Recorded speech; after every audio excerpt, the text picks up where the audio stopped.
Crew Pros, your single source for high quality, affordable home services.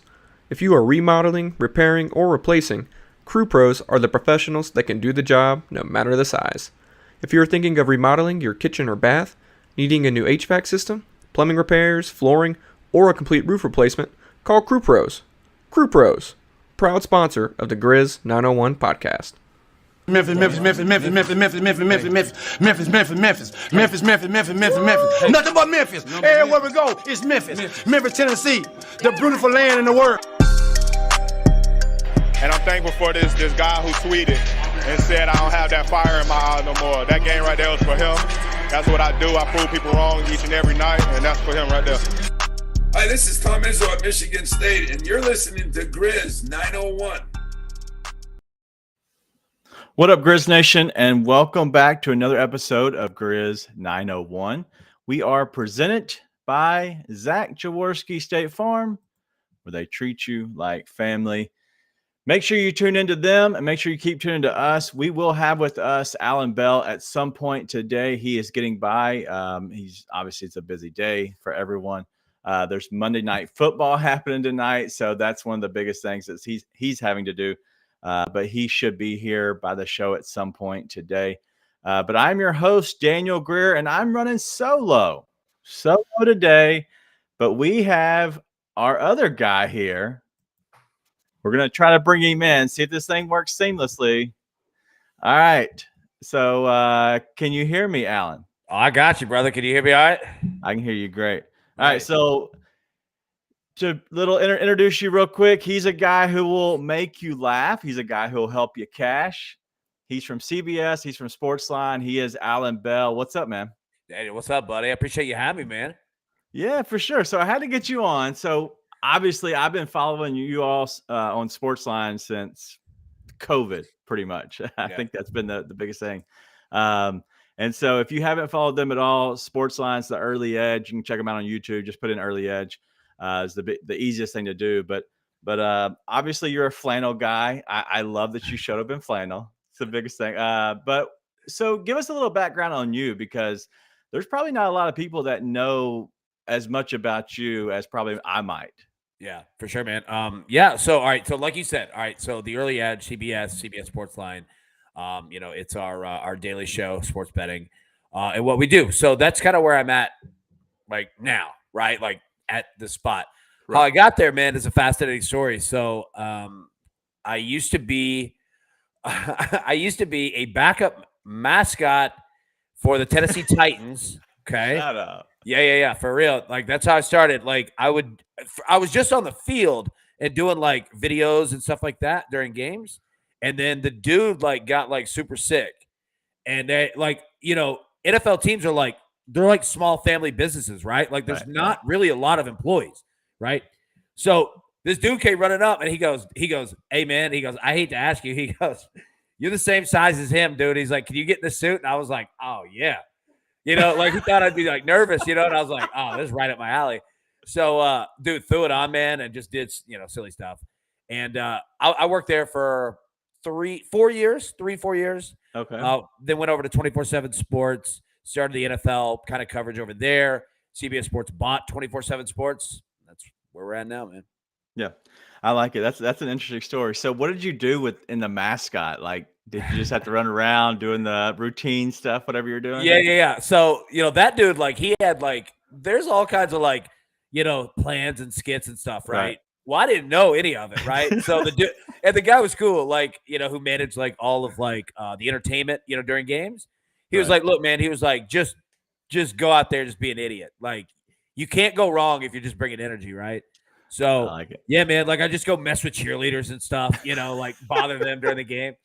I had they should have never let me have a T-shirt cannon. I was firing that thing like 3 rows, like to the 3rd level. Dude, just stuff like that, man. It was fun. What's the mascot's name? Because I've been to Titans games way back in the day. What is it, T-Rack? T-Rack, yeah. So T-Rack. It's like T like Tennessee, and then it's a raccoon, so rack. Yeah, so T-Rack, yeah. Off the subject one more time. Tennessee Vols. Obviously, there's probably a lot of Vols fans here. Memphis is its own state in a sense. As you probably know that. We're a little different. Allan is from Nashville, but About the Tennessee Vols, you're a big fan. Yeah. How excited are you about what's happening right now in Knoxville? Yeah, man. So first off, let me say, and you've probably seen it like you have, on Twitter for a while now. Like I've been trying to bring Memphis and Nashville back together. Like Right. I feel like if Memphis and Nashville come back together, right, like it's a powerhouse that the country can't handle. I'll say my parents, they're from Memphis, Whitehaven, right? So Yep. way back in the early 70s.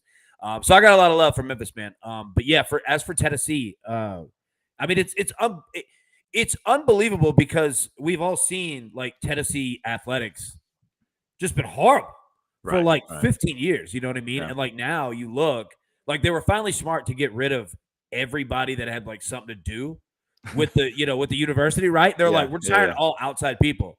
And look at it, like football, basketball, baseball, women's basketball, like all top 5 immediately.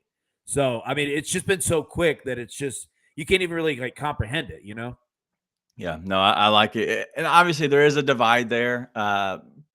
Bridging the gap is probably sports. That's the easiest thing. Yeah, I agree. And going back to the Grizzlies, like that's one of the teams that the state kind of gets behind, but also like the Mid-South, Memphis, Nashville. There's a big Nashville crew up there that supports the Grizzlies. So let's get into betting a little bit because I don't want to waste all of our time getting off subject talking about T-Rack. Dude, now you see what Coach deals with, dude. I'll take your show off the rails quick. No, that's all right. All right, so let's get in a little bit. The first thing I want to hit on, and then we'll kind of go from there. Obviously, the one thing that you shouldn't do that we're doing here is betting on your favorite team. Like that's like the uber number one thing. Just don't do it because it's too much of your heart. But I think that you personally, I feel like you do a really good job of whether it's betting on Tennessee, whether it's betting on the Titans, and whether it's local sports in general. And I've kind of been fascinated with that. And yes, there's probably bets that you tank because you do like, all right, you're chasing or it's your favorite team. But I think you do a good job on it, and for the most part. So what are some, I guess, some implementations that you put on yourself or like keys to your success? Yeah. So, you bring up a good point, right? Like that's been the mantra forever. Like don't bet on your favorite team. I completely disagree with it with a caveat. And you were hitting right on it, is that you got to have your heart and your head in check, right? But like for anybody out there, who bets on games and is a huge Grizz fan, right? Like, dude, you know more about the Grizz than anyone else. Right. You know what I mean? So it's like, more than the books, more than anybody out here, right? Like it would be like me, like right now, like somebody who's a Sacramento Kings fan, right? Like I'm trying to like tell him, about betting. He's like, dude, I've watched this team for 20 years. What the hell are you going to tell me? You know what I mean? Yeah, man. If you could keep your head and your heart in check, like you could make good money. Like you really can, because these teams, you understand it, and you understand the matchups. Like I don't take Tennessee every single week. I'll ride first quarters, right? Because it's just literally that profitable. Right. But like I don't always ride with the Vols or the Titans. That's another thing. Like you come up on the matchups where all right, it's time to fade them. Like they're not gonna watch. I'll go ahead and say it. The next game that the Titans and the Jaguars play, I'll take the Jaguars because they provide just a ridiculous matchup against Tennessee. I'm not saying they're better than Tennessee, but the matchups, it's gonna it is not fit to the Titans game whatsoever. Right. So yeah, man, like if you just keep your heart and your head in check, dude, you're good. Yeah, no, that's been our biggest thing and people have told us, you can't bet on your team. We have a Grizzly player watch that we do. It's pretty much 4 players, and it's, 4 player props, like, different aspects we want to attack the games with. And so that's what we've been doing good. And we've done really well at it so far this year, a new thing that we're doing. And so is there any, like, I guess let's first ask, are you big into NBA betting at all? I know you're NFL. Yeah. Okay. Yep. Yeah, for sure. Now, I'll say this, man, like, and I think a lot of people are seeing it right now. The NBA and the NHL are very difficult sports. Major League Baseball too, very difficult sports to bet like the first month, because it's such a long season that, dude, it's hard. You know me, I'm a big like totals guy. I'm a big team totals guy. Like I don't even really bet spreads all that terribly much, But dude, it's just hard, man, because every team and every coaching staff, every training staff is approaching star players differently. Like some are going to come right out of the gate. Like, look at the Warriors, look at the Lakers, right? Like every single team is different how they approach it. So be careful, in the first month, which is nothing that you haven't already said to begin with, Yeah, well, and there are beginners obviously around this sport, and people are hopping in literally every day, and so that's one of the biggest things, especially for Memphis. We're trying to lead the way in Grizzlies betting, but also just kind of sports betting in general, because I think that it's an untapped market in a sense.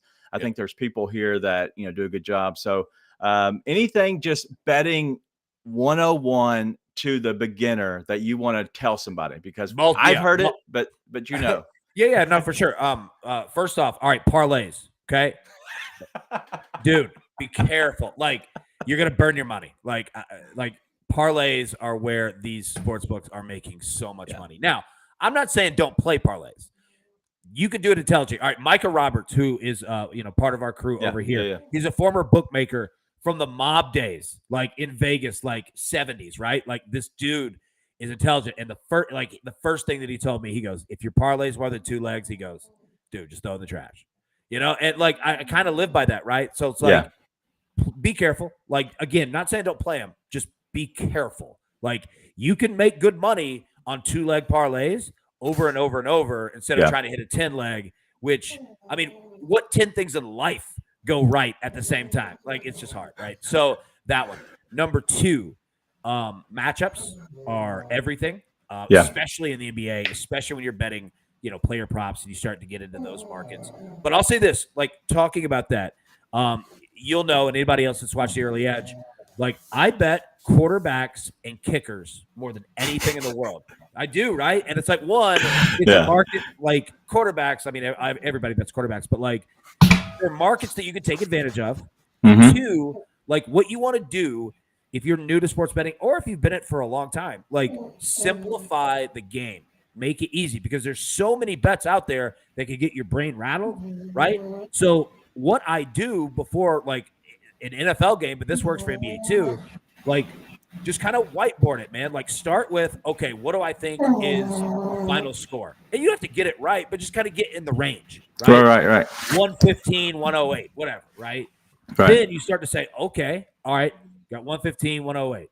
All right, where are my star players? Like, who fits well in this matchup? Is this a John night, right? Is this a Desmond Bain night, right? Like, start to just kind of, mark those things out. And then you look at the books and you can see where you can find value, right? So I know that sounds like a lot, but it's actually trying to make the game, like, so much more simple. And that's what you want to do, because when you start to do that, you're going to see your success numbers go way up. Right. Yeah. And that's what we've done is try to be, I know a lot of people back in the day, I think there was a golf company that was like called KISS. Keep it simple, stupid. Yeah. I think that's what it was. It's a life mantra, dude, for real. Yeah. But that's literally what we try to do. That's what I try to do personally. And I've done, I probably haven't spent as much money, not nearly, in like a 10th or 100th of what really I've earned from you all, and just learning, just how to bet. But that's one of the biggest things I've learned is, like, keep it simple. And I'm glad you said that, is because, yes, they're just learn, like, what you're good at. Like, that's what I've learned. And I've learned a little bit from, not a little bit, probably a lot from you on the kickers thing, is trying to find an untapped market, like one that maybe not as many people are going after. So the fluctuation of the numbers aren't crazy. But like, talk on the fluctuation of the numbers. And I know it, some people don't understand it as well, but when, let's say, a bunch of people hit a number, like, let's say it's Ja over 27.5 points, and you think he's going to do that, and it was at -110, but all of a sudden now it's 28.5 at -120. Like, is there any kind of rules or anything you like to think about when that happens? Yeah. So, you obviously want to be careful, right? Like, you want to pay attention to those because it's very important, where the market is taking it. And again, look, I mean, props in the NBA, the NFL, like, they're all going to do that on star players. So understand that coming in. Like, John Morant is one of the most popular players in the world, right? So people are always, it's like the Kansas City Chiefs. It's like Tom Brady. Like, the public's always going to bet star players and overs. So the first thing is to know, like, have a plan and look ahead. Like, once you start operating beyond, like, say, today, and you're looking at, the Grizz next game, and you're saying, okay, when are these numbers going to come out? When are they going to drop? So that you have an idea, okay, like you're kind of playing ahead here, and you're like, all right, I've done my research already kind of, against this team. Yeah. Like, I think that this is going to be a big jaw game. So I'm going to want to get there early. Or if you think that, this is, somebody else, say it is going to be a Tyus Jones game, right? And you're like, dude, Jaw's going to have a bunch of assists, but his points are going to be like way low, right? Well, let the public do the work for you, man. Like, let them bet the points up. And then, dude, once it reaches that peak, hit that under, man. So, like, you can find value doing that. Now, it sounds much easier said than done because these things happen so quickly. But I would say, like, that's another thing for anybody that's brand new. Don't be a, like, that day I do all my research, all my work. Like, it's hard because the NBA is such a fast-moving sport, but when you could get yourself even 12 hours that day ahead, right? Like, you're in a good spot because most of the public is going to be betting 2 hours before the game. Yeah. So, yeah, like just getting ahead, man, it'll literally, like, you won't see it immediately, but you'll start to see your profits go up, and your losses, which that's another thing if you're brand new, you're going to lose bets. Like, just understand that right out of the gate.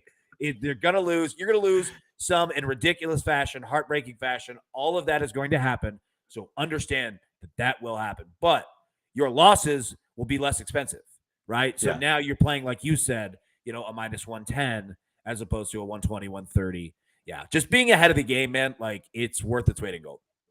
Yeah, no, you can see the line movement. It's always great if you put in a bet and let's say it came out 27.5, and then all of a sudden you see it game time, it's 29.5 at -120, and you're like, oh, please, just hit, just please. Or you're thinking, oh my God, what did I do wrong? Like, why did the line move so much? Well, you know what's funny? Like, it's funny, like on the early edge, like, people will talk like Mike McClure or Prop Stars. Like, these two dudes are like, they're some of the best at what they do. And I shouldn't even be on the same like channel as these two guys, like how good that they are. But I do laugh that like they'll legitimately like move the market like when they come out like with a prop. The last two times I'll come out with it, it goes the opposite way. Dude, and they'll start laughing. Like, Michael sent me like a little message like during the show. He's like, it's going. I'm like, damn it. So it cracks me up with that. That is funny. Is there any bets or any props, whatever, what do you target if you're betting on NBA? And I don't know how big. I know you obviously bet on the NBA, but how big you do. So is there an area you target personally? Well, I keep it kind of the same as I do other sports, right? Like anybody that if you check, the early edge out, and I'm not plugging it. I'm just saying, like, you will see. Yeah, thanks, man. Like, you will see that I'm pretty consistent across sports. Like, I'll bet NFL team totals. I'll bet college football team totals. I'll bet Major League Baseball team totals. Like, I try to keep it as simple as possible. So if that's like something that you're into or whatever, like area that you find that you're like, you know what, I'm kind of good at picking out assists or I'm kind of good at rebounds, like whatever it is, stick with it, man. Like, you can make good money off of that. Like, you don't have to bet the game spread, the total. Like, find your area. Like, mess around with some different things, some things that, that you understand, that you like. And, dude, like, just keep it simple, man. So, like, I didn't really answer your question that great, but what I'm saying is, like, I love to play team totals. I love to play, player props to a degree in terms of points. Because I treat star players like a Ja Morant, like I would a Patrick Mahomes in terms of like touchdowns, right? Things like that. So, yeah, man, like, just, dude, find your groove. Like, you don't have to do the big, let's bet all of it. Like, find your little spot, man, and you make good money off it. Yeah, it's okay to hit the, if you want to put in $2 on a 10 thing parlay, whatever, do your Those thing. are fun. Yeah. Yes, those are fun. But just know it's $2. You're probably going to lose it 99.9% of the time, right? Yeah. So putting in a 10-way parlay is fine. Like, whatever, if you want to have some fun, have some skin in the game, just kind of watch the game. But like you were saying, a 2-leg parlay is the max. Three is my max personally. Yep. unless it's free money from a FanDuel, or BetMGM or something like that. Then I will, obviously put that in.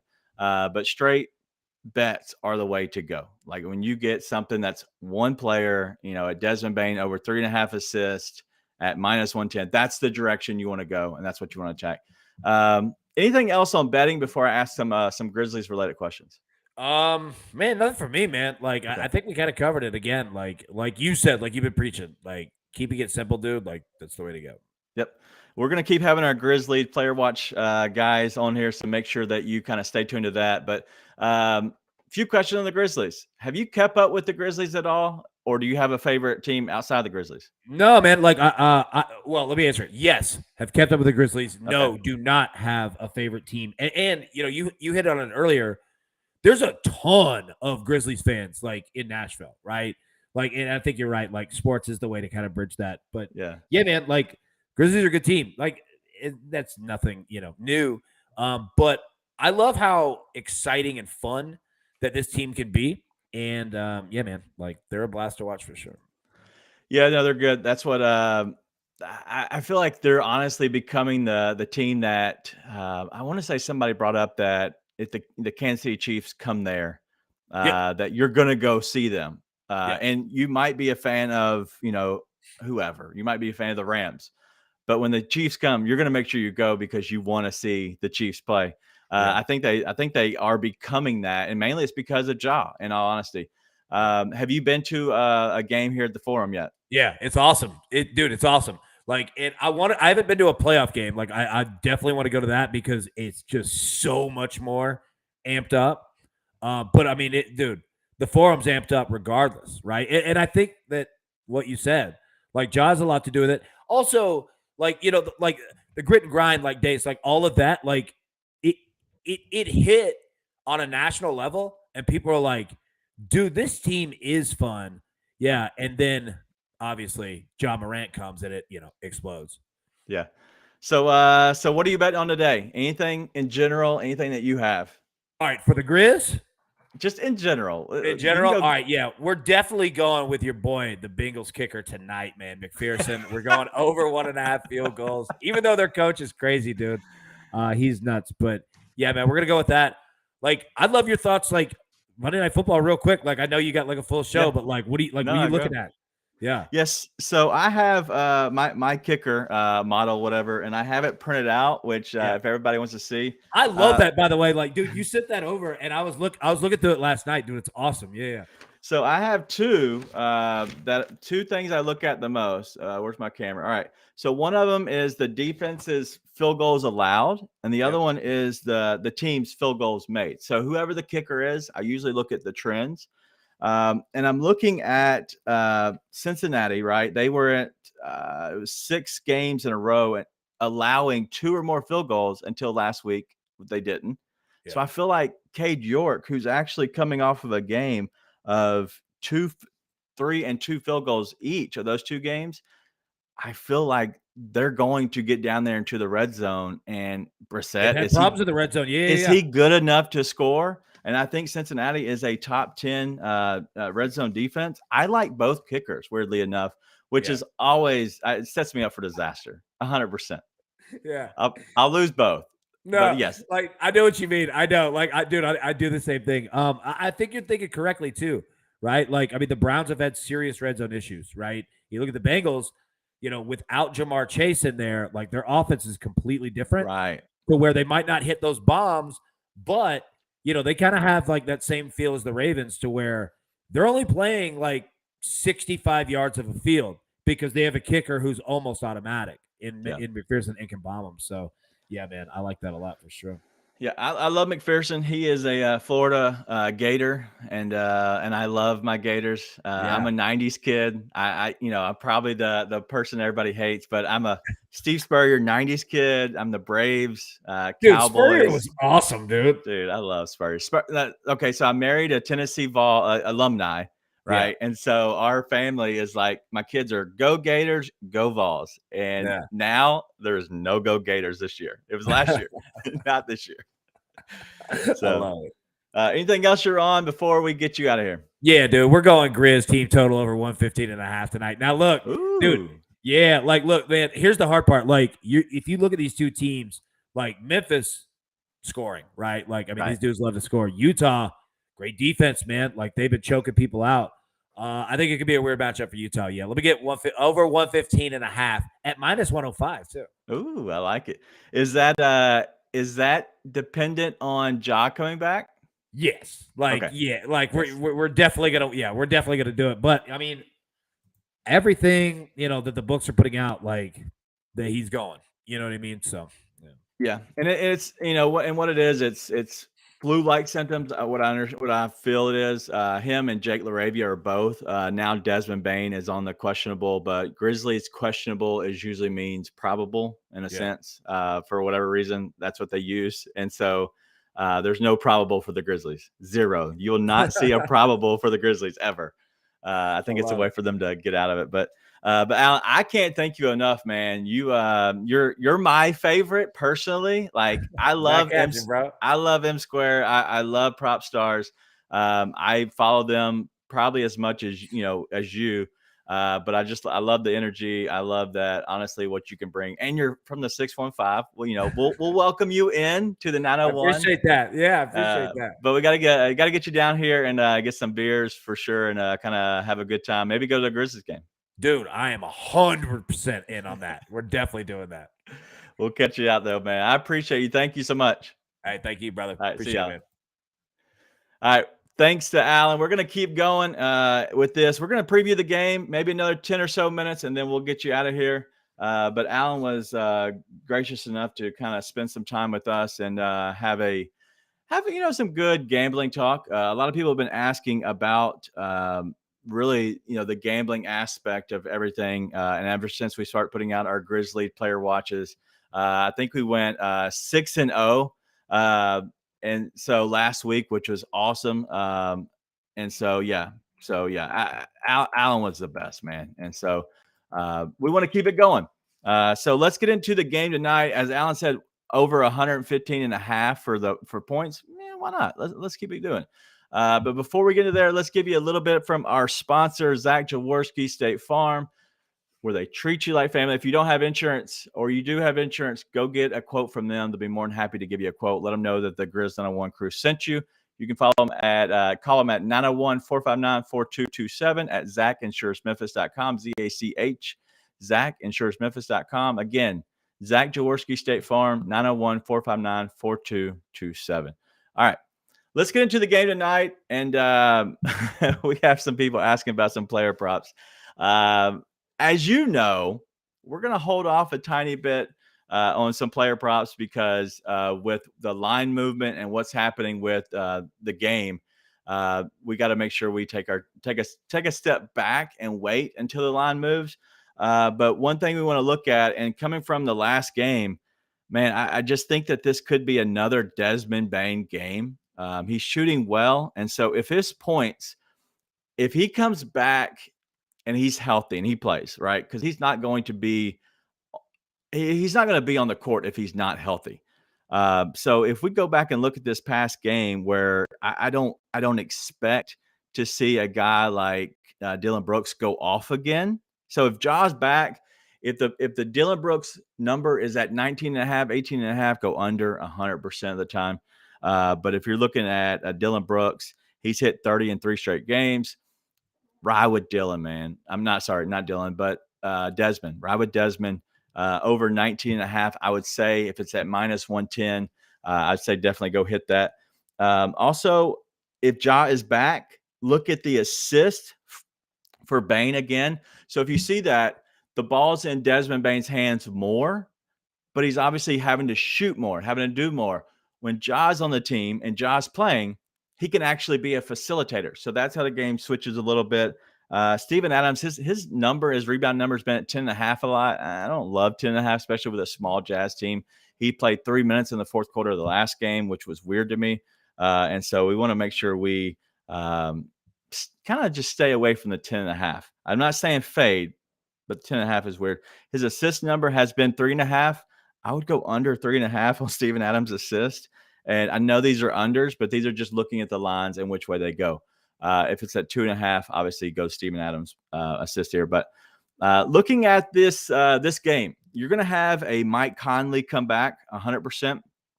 And I would imagine Rudy Gay is going to be active for this game. Those are going to be two good players, but also they're going to slow the game down just a tiny bit. Mike isn't the up and down guy as that I feel like they had last game. And neither is Rudy Gay. Rudy Gay plays, 10, 15 minutes a game, which isn't a ton.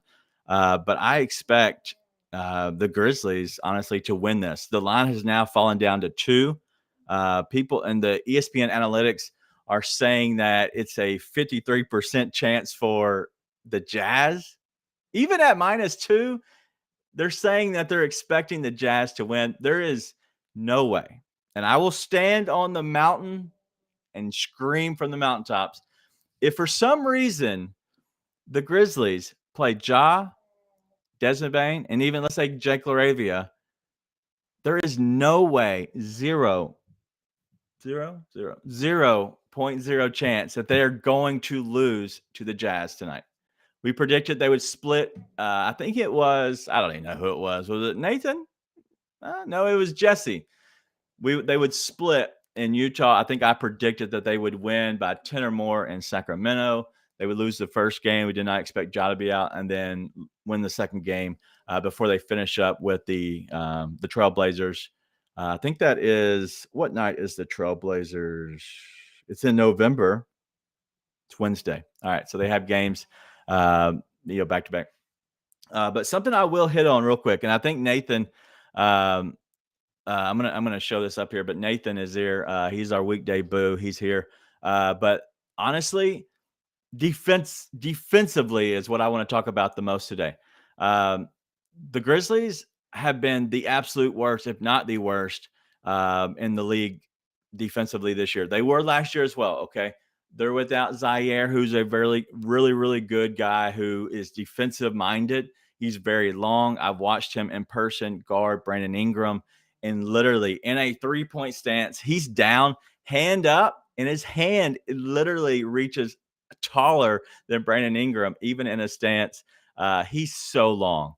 And I think that's why he's kind of out right now with knee issues, is because I think that he's growing. And so obviously he's going to get longer. But without, a guy like Zaire, who's been good defensively, and a guy that is our block panther, and Jaren, that's really the reason.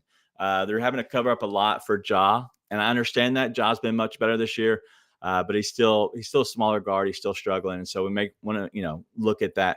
But looking at that, the Grizzlies have went into a 3-2 defense. And if you watch, whenever they come down the court, there's a head guy. And I know I've said this before, but there's a head guy on the top of the, right at the top of the key, top of the 3-point line. And there's, the 2 wings and then 2 posts for the most part.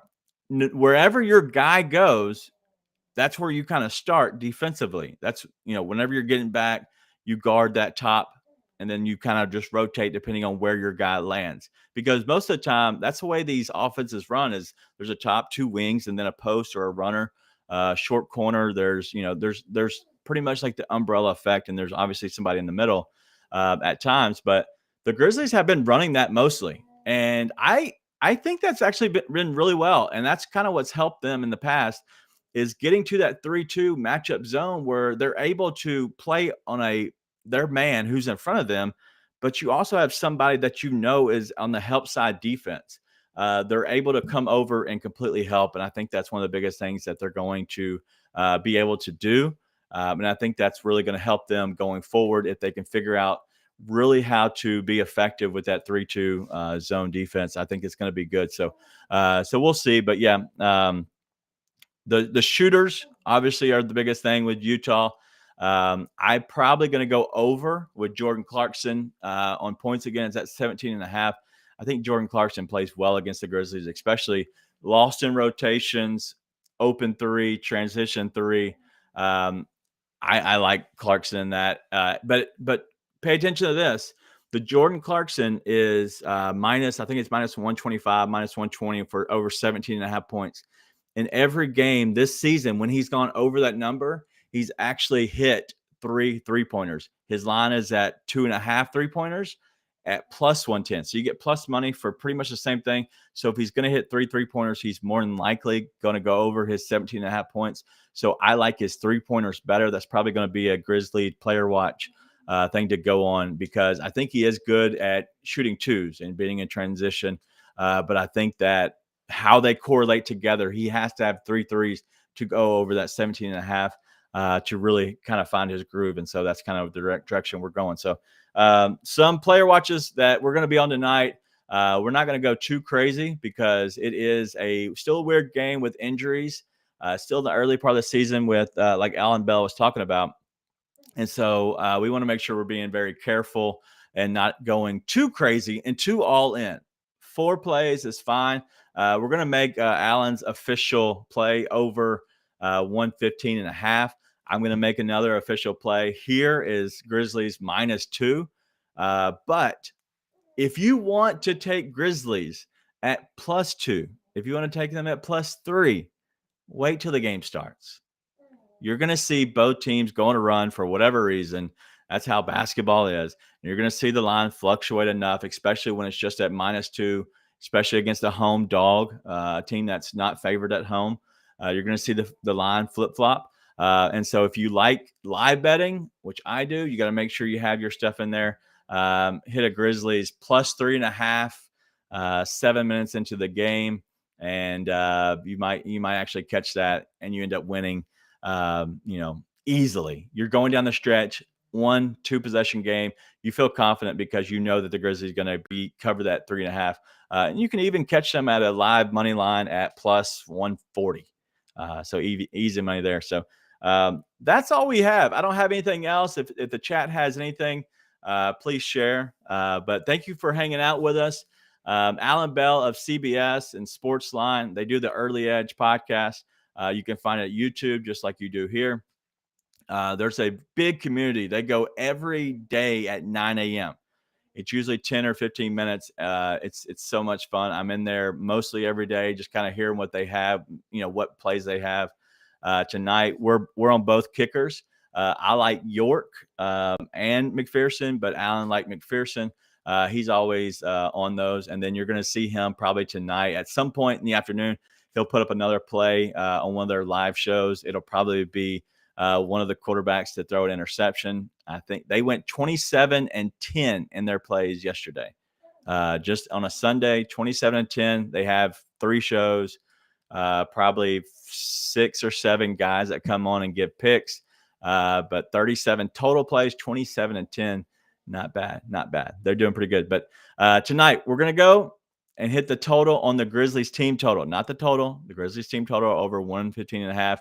Grizzlies -2. I'm going to be playing that live 100%. And I'm going to catch the Grizzlies money line at +140. But stay tuned. We're going to have about an hour for the game. The game tonight is at 7 o'clock. Okay. 8 o'clock Central. And if you're out there in Nathan's time zone, 7 o'clock for you, Nathan. Looking out for you, man. But 8 o'clock here locally, Central time. The Grizzlies take on the Jazz before they go Wednesday to take on the Trailblazers. I don't believe I'll be back here this week. And so we're going to have Nathan, he probably either by himself or with someone. Ryan may be on at some point, but I am traveling for work. I'll be down in the Bayou. And so that'll be a lot of fun. I'll be down there near the Pelicans. I don't even know they're playing, but I will be back on the 15th of November when the Grizzlies take on the Pelicans down in New Orleans. I will be in attendance, and so we'll be kind of giving a lot of live stuff from that game. But that's all we have. Make sure you do what? Be nice and tell your friends.